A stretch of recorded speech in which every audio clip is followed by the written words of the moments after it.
Cette réunion de la commission mixte de la CEDEAO à Conakry doit être perçue comme le point de départ d'une nouvelle ère où l'analyse de la compréhension des enjeux régionaux se font à travers le prisme des réalités actuelles. Les défis auxquels nous sommes confrontés sont nombreux et complexes, mais ils ne sont pas insurmontables. Permettez-moi d'évoquer quelques points essentiels qui méritent notre attention collective. Dans un contexte marqué par une nouvelle épidémie sur le continent,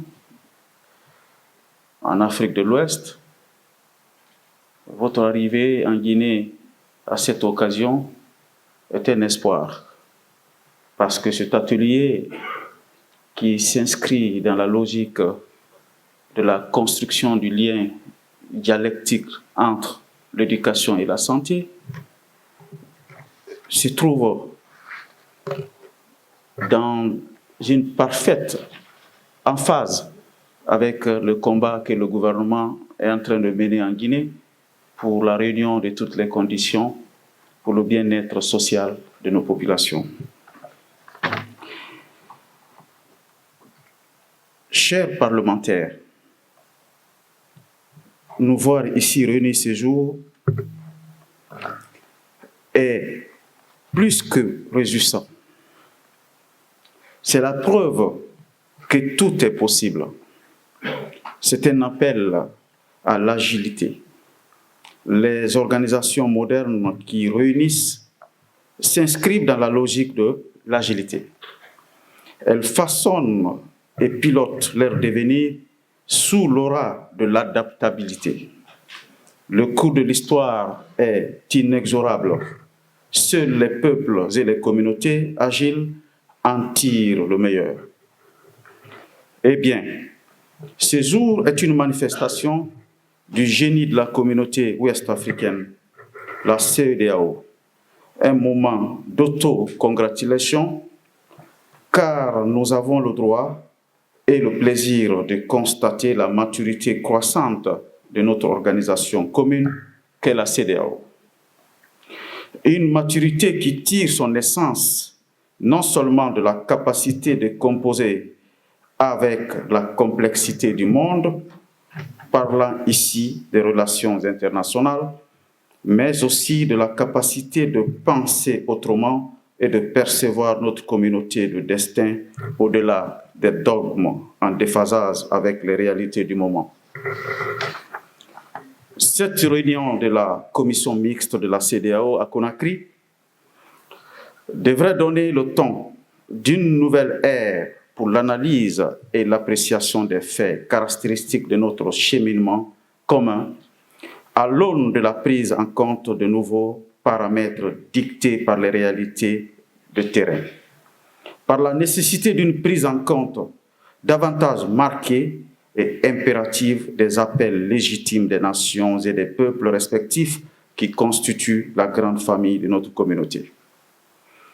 Mesdames et messieurs, la République de Guinée, qui est particulièrement honorée et fière d'accueillir aujourd'hui des représentants de ses pairs ouest-africains dans l'esprit de la co-construction des idéaux panafricains, est la preuve que la notion de pays en transition, que nous appelons en Guinée pays en refondation, n'est pas incompatible avec celle de pays en légitime reconstruction. Nous prenons la tenue des présents travaux en sol guinéen comme une reconnaissance de ce fait. Cela étant, mesdames et messieurs, pourrions-nous parler de la CEDEAO aujourd'hui en occultant le risque de sa désintégration? Comment c'est se voiler la face en ce moment? Jouer à l'Autriche et ne pas reconnaître que notre communauté régionale est en proie à des velléités manifestes de désamour ici et là, qui pourraient réunir quelconque entité de la CEDEAO sans s'inquiéter de ce constat ou de ce risque. Ce ne serait certainement pas le Parlement de la CEDEAO. Le Parlement est le temple de la démocratie. Parce que si vous vous trompez de la définition de la démocratie, Dites seulement décentralisation et représentation parlementaire de qualité. Le débat parlementaire est le temple, est la meilleure illustration de la densité et de la tonicité de la démocratie. Ce sont des avis politiques et contradictoires qui s'opposent, qui s'allient et qui agissent pour tirer la nation vers le haut. Au-delà des spécificités de leur abord, sur le plan thématique, les travaux de cette commission mixte délocalisée de la CEDEAO devraient être aussi l'occasion, en aparté, de considérations sur les tenants et aboutissants de la préservation de notre communauté de destin sur le plan institutionnel. La Guinée, notre pays, que Madame la Présidente du Parlement de la CEDEAO a bien magnifié tout à l'heure. Vous avez raison, Madame. La Guinée a lié sa souveraineté à l'acquisition complète de la souveraineté pour tous les peuples africains.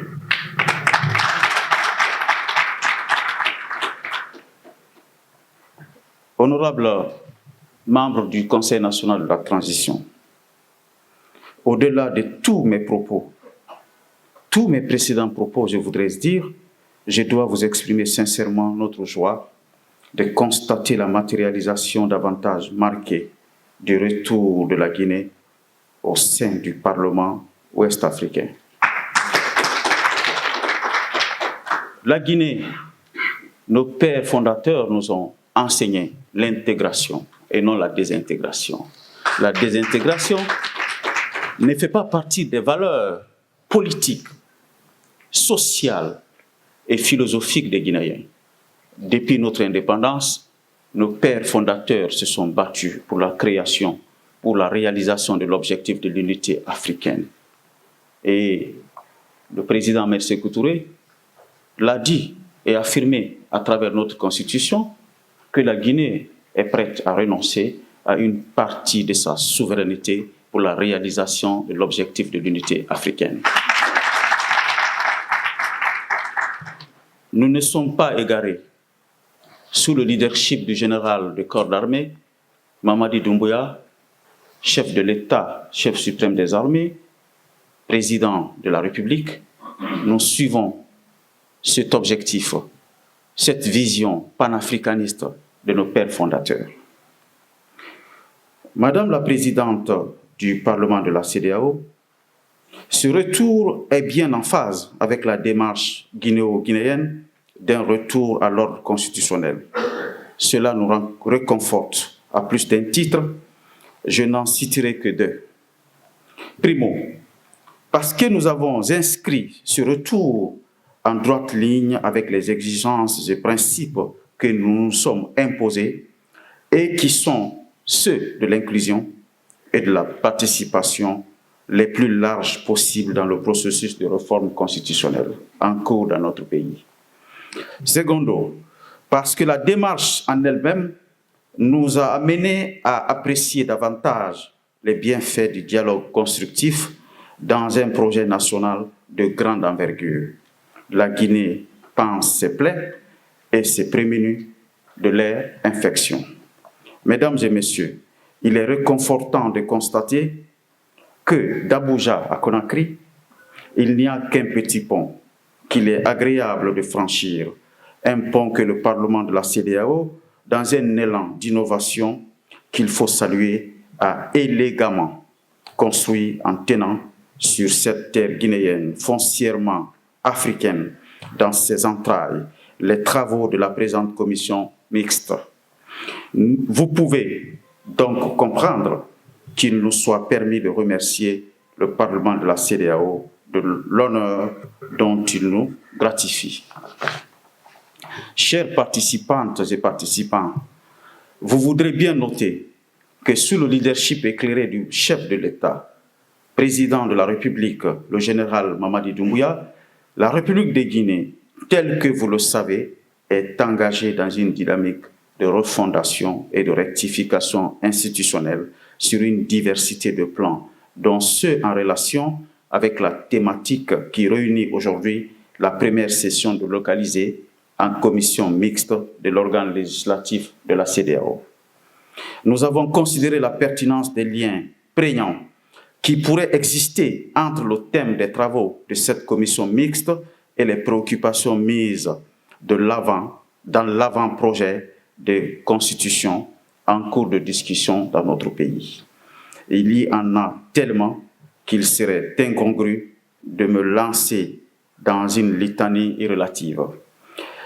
Qu'à cela nous tienne, je puis vous dire que par rapport au thème de vos travaux, qui consisteront à vous pencher sur le rôle du Parlement de la CEDEAO dans la promotion des services et de l'éducation pour la santé dans l'espace ouest-africain, il y a une convergence sans embâche avec les contours de notre vision telle qu'exprimée dans le texte d'avant-projet de nouvelle constitution dont la vulgarisation est en cours dans notre pays.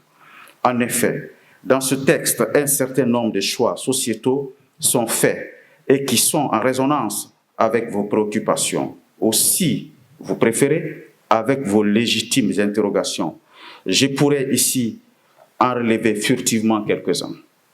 Nous avons par exemple opté de poser que l'État garantisse à toute personne le droit à l'éducation et à la formation, qu'il prescrive le caractère prioritaire de l'éducation nationale, qu'il garantisse la gratuité de l'éducation, l'accès obligatoire et le maintien des enfants à l'école jusqu'à l'âge de 16 ans. Et qu'il garantisse enfin aux jeunes Guinéens la gratuité de la formation professionnelle, technique et de l'enseignement supérieur à tous les cycles dans les conditions qu'une loi déterminera. Au chapitre des principes fondamentaux de la République consacrés par l'avant-projet de la nouvelle Constitution, nous avons posé que l'État inscrive la priorité de l'éducation, de la santé et de la sécurité dans les politiques publiques. Le texte dispose que l'État garantit par ailleurs le droit à la santé et qu'il prescrit le caractère prioritaire de l'accès à la santé. Ne sont-ce pas là des faits probants, abondants dans le sens de la charte d'Ottawa, qui, comme l'ont si bien rappelé les termes de référence de la présente commission mixte, insistent sur l'importance d'agir sur les déterminants sociaux de la santé, les politiques et les partenariats intersectoriels. Ne sont-ce pas là des arguments forts en faveur de l'éducation pour tous, de l'éducation à la santé, du droit au développement, et que sais-je encore? Vous pouvez donc convenir avec moi que nous sommes en phase avec le thème principal des travaux de cette commission mixte qui vient à point nommé se pencher en sol guinéen sur la problématique cruciale pour le développement de notre si chère communauté. Mesdames et messieurs, notre présence ici témoigne de la solidité de notre engagement commun en faveur de l'unité, du progrès et du développement de notre sous-région ouest-africaine. Cette rencontre marque non seulement une étape cruciale dans notre collaboration, mais il est également un puissant symbole de notre détermination à relever ensemble les défis majeurs de notre époque. Madame la Présidente du Parlement de la CEDEAO, Mesdames et Messieurs, honorables membres du Parlement de la CEDEAO, honorables membres du Conseil national de la transition, les défis pressants de la CEDEAO ne se résument pas à l'éducation et à la santé. Il y a bien d'autres défis. La co-construction d'un avenir. Cette réunion de la commission mixte de la CEDEAO à Conakry doit être perçue comme le point de départ d'une nouvelle ère où l'analyse de la compréhension des enjeux régionaux se font à travers le prisme des réalités actuelles. Les défis auxquels nous sommes confrontés sont nombreux et complexes, mais ils ne sont pas insurmontables. Permettez-moi d'évoquer quelques points essentiels qui méritent notre attention collective. 1. La démographie galopante. Est-ce une opportunité à saisir? Avec une population de plus de 400 millions d'habitants, l'Afrique de l'Ouest représente environ un tiers de la population totale du continent africain. D'ici 2050, ce chiffre pourrait doubler, atteignant environ 800 millions d'âmes. Cette croissance démographique pose certes les défis en matière d'infrastructure, d'emploi, de santé et d'éducation. Toutefois, elle représente aussi une formidable opportunité, celle de transformer notre région en un marché intérieur dynamique et en une force de travail jeune et innovante, capable de soutenir une croissance économique réelle.